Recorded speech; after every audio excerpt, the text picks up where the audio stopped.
This weekend, with parades and gatherings, solemn ceremonies, and phone calls to loved ones, America will mark Veterans Day by expressing our gratitude to the men and women who've served our nation in the armed forces. But Veterans Day is much more than a once-a-year observation.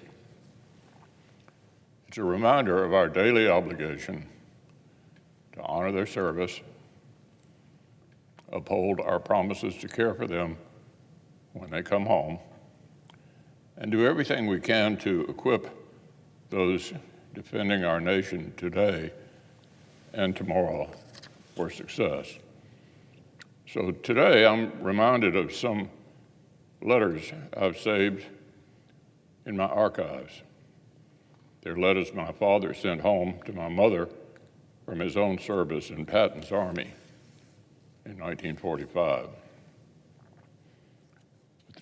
With Nazi Germany on the ropes, with peace within reach, my dad was already seeing firsthand the sorts of threats that would define the next half century of American history.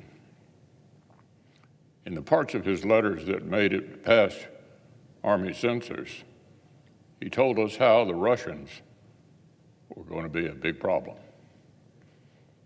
Well, today, America faces threats every bit as grave. Like those of the 1940s, our adversaries today aren't being shy about their efforts to win the next half century of competition with America and the West.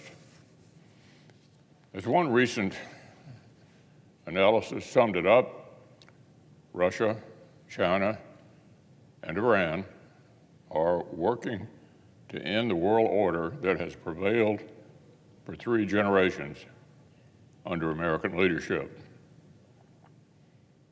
Under American leadership, this didn't happen by accident. The Western order of peace and freedom was delivered by the sacrifices of American service members like my father, and preserved by generations of brave men and women in uniform ever since.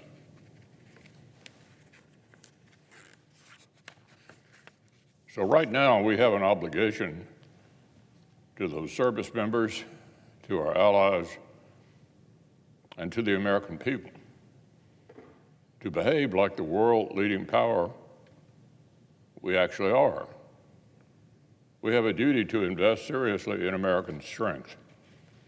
It's time to offer a clear strategy for victory against Russia, and then deliver the resources Ukraine needs to achieve it right now. Putin is not deterred, and his imperial ambitions do not end at Ukraine's border with the NATO alliance. If the United States abandons our support for Ukraine's resistance, we would risk yet another generation of American forces becoming veterans of war in Europe. It's time to get serious about deterring Iran, the world's leading sponsor of terrorism and the leading sponsor of violence against American service members in Iraq and Syria. I welcome yesterday's strike on an Iranian facility in Syria, but it will probably take more than striking ammunition warehouses to restore the deterrence the Biden administration's policies have actually squandered. It's time to redouble our efforts to equip allies and partners in the Indo-Pacific, to raise the costs of further aggression from communist China. And as I've said repeatedly, it's long past time to make common sense policy changes to address a southern border crisis that has required U.S. service members to help Border Patrol maintain order. These are the tasks before us, and they will not get any easier to address the longer we wait.